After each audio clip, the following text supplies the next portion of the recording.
Genesis chapter 1.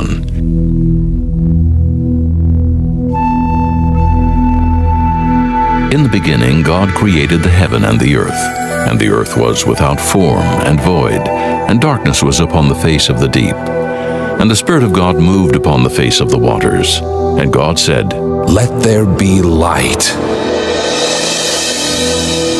And there was light. And God saw the light that it was good. And God divided the light from the darkness. And God called the light day, and the darkness he called night. And the evening and the morning were the first day. And God said, "Let there be a firmament in the midst of the waters, and let it divide the waters from the waters." And God made the firmament, and divided the waters which were under the firmament from the waters which were above the firmament. And it was so. And God called the firmament heaven. And the evening and the morning were the second day.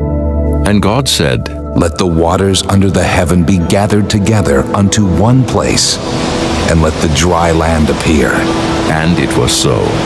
And God called the dry land earth, and the gathering together of the waters called he seas. And God saw that it was good. And God said, "Let the earth bring forth grass, the herb yielding seed, and the fruit tree yielding fruit after his kind, whose seed is in itself upon the earth." And it was so. And the earth brought forth grass and herb yielding seed after his kind, and the tree yielding fruit, whose seed was in itself after his kind. And God saw that it was good. And the evening and the morning were the third day. And God said, "Let there be lights in the firmament of the heaven to divide the day from the night, and let them be for signs and for seasons and for days and years. And let them be for lights in the firmament of the heaven to give light upon the earth." And it was so. And God made two great lights, the greater light to rule the day, and the lesser light to rule the night. He made the stars also. And God set them in the firmament of the heaven to give light upon the earth, and to rule over the day and over the night, and to divide the light from the darkness. And God saw that it was good. And the evening and the morning were the fourth day. And God said, "Let the waters bring forth abundantly the moving creature that hath life, and fowl that may fly above the earth in the open firmament of heaven." And God created great whales, and every living creature that moveth, which the waters brought forth abundantly after their kind, and every winged fowl after his kind. And God saw that it was good. And God blessed them, saying, "Be fruitful and multiply, and fill the waters in the seas, and let fowl multiply in the earth." And the evening and the morning were the fifth day. And God said, "Let the earth bring forth the living creature after his kind, cattle and creeping thing, and beast of the earth after his kind." And it was so. And God made the beast of the earth after his kind, and cattle after their kind, and everything that creepeth upon the earth after his kind. And God saw that it was good. And God said, "Let us make man in our image, after our likeness, and let them have dominion over the fish of the sea, and over the fowl of the air, and over the cattle, and over all the earth, and over every creeping thing that creepeth upon the earth." So God created man in his own image. In the image of God created he him, male and female created he them. And God blessed them. And God said unto them, "Be fruitful and multiply, and replenish the earth and subdue it, and have dominion over the fish of the sea, and over the fowl of the air, and over every living thing that moveth upon the earth." And God said, "Behold, I have given you every herb-bearing seed, which is upon the face of all the earth, and every tree, in the which is the fruit of a tree yielding seed. To you it shall be for meat, and to every beast of the earth, and to every fowl of the air, and to everything that creepeth upon the earth, wherein there is life. I have given every green herb for meat." And it was so. And God saw everything that he had made, and behold, it was very good. And the evening and the morning were the sixth day. Chapter 2. Thus the heavens and the earth were finished, and all the host of them. And on the seventh day God ended his work which he had made. And he rested on the seventh day from all his work which he had made. And God blessed the seventh day, and sanctified it, because that in it he had rested from all his work which God created and made. These are the generations of the heavens and of the earth when they were created, in the day that the Lord God made the earth and the heavens, and every plant of the field before it was in the earth, and every herb of the field before it grew. For the Lord God had not caused it to rain upon the earth, and there was not a man to till the ground. But there went up a mist from the earth, and watered the whole face of the ground. And the Lord God formed man of the dust of the ground, and breathed into his nostrils the breath of life, and man became a living soul.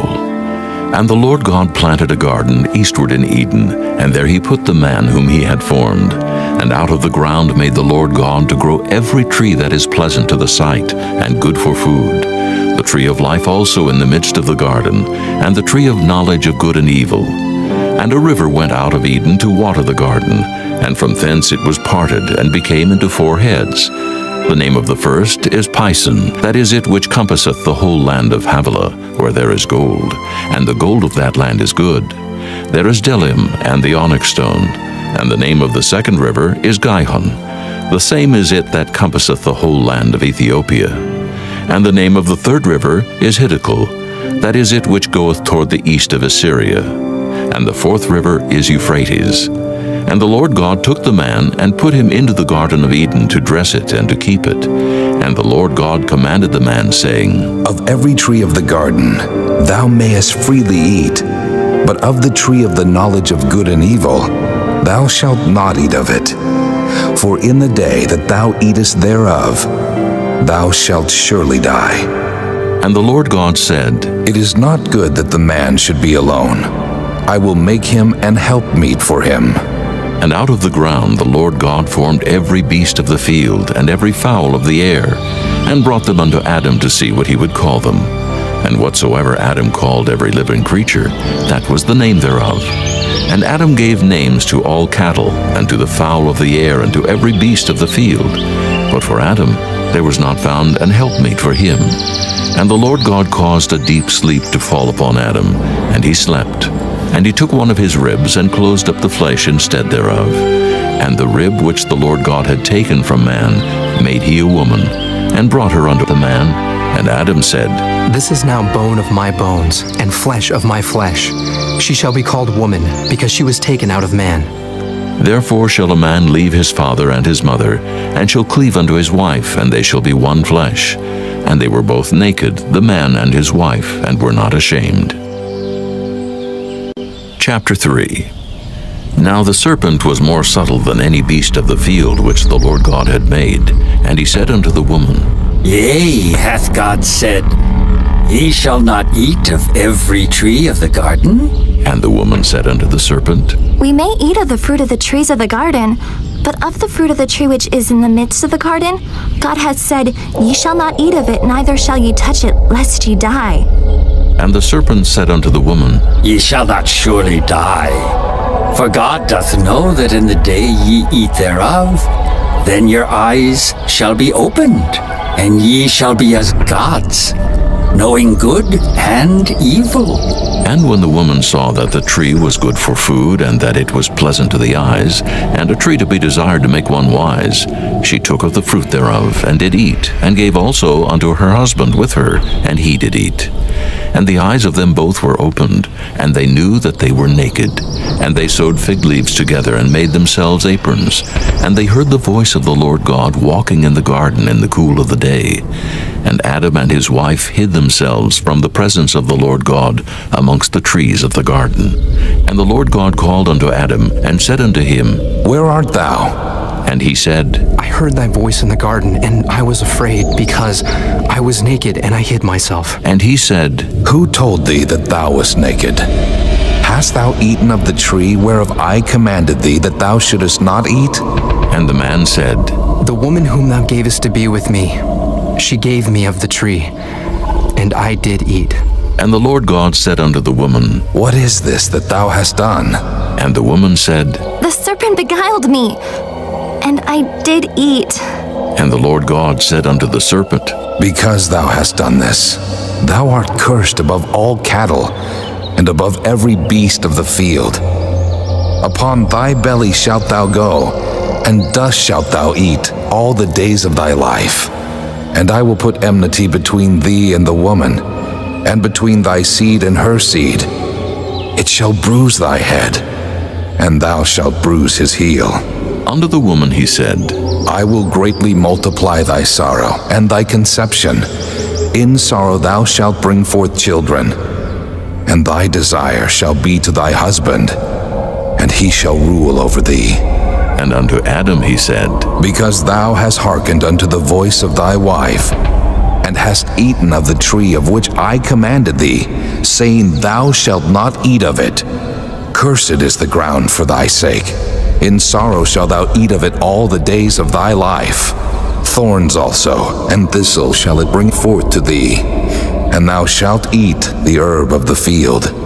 In the sweat of thy face shalt thou eat bread, till thou return unto the ground. For out of it wast thou taken, for dust thou art, and unto dust shalt thou return. And Adam called his wife's name Eve, because she was the mother of all living. Unto Adam also and to his wife did the Lord God make coats of skins, and clothe them. And the Lord God said, Behold, the man is become as one of us, to know good and evil. And now, lest he put forth his hand, and take also of the tree of life, and eat, and live forever. Therefore the Lord God sent him forth from the Garden of Eden to till the ground from whence he was taken. So he drove out the man, and he placed at the east of the Garden of Eden cherubims and a flaming sword which turned every way to keep the way of the tree of life. Chapter 4. And Adam knew Eve his wife, and she conceived and bare Cain, and said, I have gotten a man from the Lord. And she again bare his brother Abel. And Abel was a keeper of sheep, but Cain was a tiller of the ground. And in process of time it came to pass that Cain brought of the fruit of the ground an offering unto the Lord. And Abel he also brought of the firstlings of his flock, and of the fat thereof. And the Lord had respect unto Abel and to his offering, but unto Cain and to his offering he had not respect. And Cain was very wroth, and his countenance fell. And the Lord said unto Cain, Why art thou wroth, and why is thy countenance fallen? If thou doest well, shalt thou not be accepted? And if thou doest not well, sin lieth at the door. And unto thee shall be his desire, and thou shalt rule over him. And Cain talked with Abel his brother. And it came to pass when they were in the field that Cain rose up against Abel his brother, and slew him. And the Lord said unto Cain, Where is Abel thy brother? And he said, I know not. Am I my brother's keeper? And he said, What hast thou done? The voice of thy brother's blood crieth unto me from the ground. And now art thou cursed from the earth, which hath opened her mouth to receive thy brother's blood from thy hand. When thou tillest the ground, it shall not henceforth yield unto thee her strength. A fugitive and a vagabond shalt thou be in the earth. And Cain said unto the Lord, My punishment is greater than I can bear. Behold, thou hast driven me out this day from the face of the earth, and from thy face shall I be hid. And I shall be a fugitive and a vagabond in the earth. And it shall come to pass that every one that findeth me shall slay me. And the Lord said unto him, Therefore, whosoever slayeth Cain, vengeance shall be taken on him sevenfold. And the Lord set a mark upon Cain, lest any finding him should kill him. And Cain went out from the presence of the Lord, and dwelt in the land of Nod, on the east of Eden. And Cain knew his wife, and she conceived and bare Enoch. And he builded a city, and called the name of the city after the name of his son Enoch. And unto Enoch was born Irad. And Irad begat Mehujael. And Mehujael begat Methusael. And Methusael begat Lamech. And Lamech took unto him 2 wives. The name of the one was Ada, and the name of the other was Zillah. And Ada bare Jabal. He was the father of such as dwell in tents, and of such as have cattle. And his brother's name was Jubal. He was the father of all such as handle the harp and organ. And Zillah, she also bare Tubal-Cain, an instructor of every artificer in brass and iron. And the sister of Tubal-Cain was Naamah. And Lamech said unto his wives, Ada and Zillah, hear my voice, ye wives of Lamech. Hearken unto my speech. For I have slain a man to my wounding, and a young man to my hurt. If Cain shall be avenged sevenfold, truly Lamech 70 and sevenfold. And Adam knew his wife again, and she bare a son, and called his name Seth. For God Said she, hath appointed me another seed instead of Abel, whom Cain slew. and to Seth, to him also there was born a son, and he called his name Enos. Then began men to call upon the name of the Lord.